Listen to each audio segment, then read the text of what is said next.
Ramogi TV, Nairobi.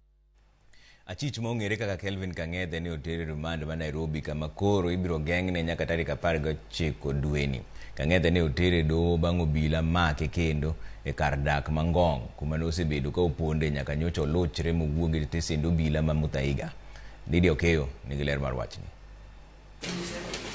Seche machuok kende banka nondhiye gi obila otieno manyoro e gwenge mangong e kaunti ma Kajiado.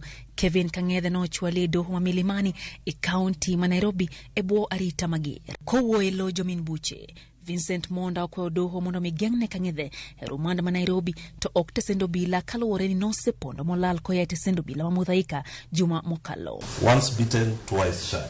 That's all I can say. So we cannot take that risk. Kata kamano, Kang'ethe kokalo kuom okil mare okwedo kwayo makamano kowacho ni owinjo tere rumand mana banka oseyal buche komedo ni sani koro en kod luoro ni ngimane ni kamarach. Or the request to seek that the respondent before you be held at industrial area remand or any other remand in this country until the motion dated 31st January 2024 has been judiciously disposed of.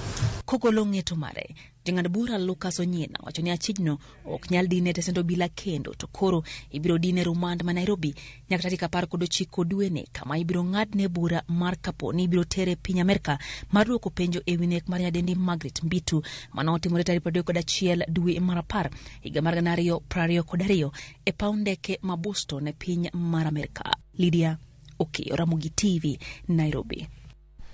Aya kwa kanyo to dhi ywe moro machuok ka obro duogi weche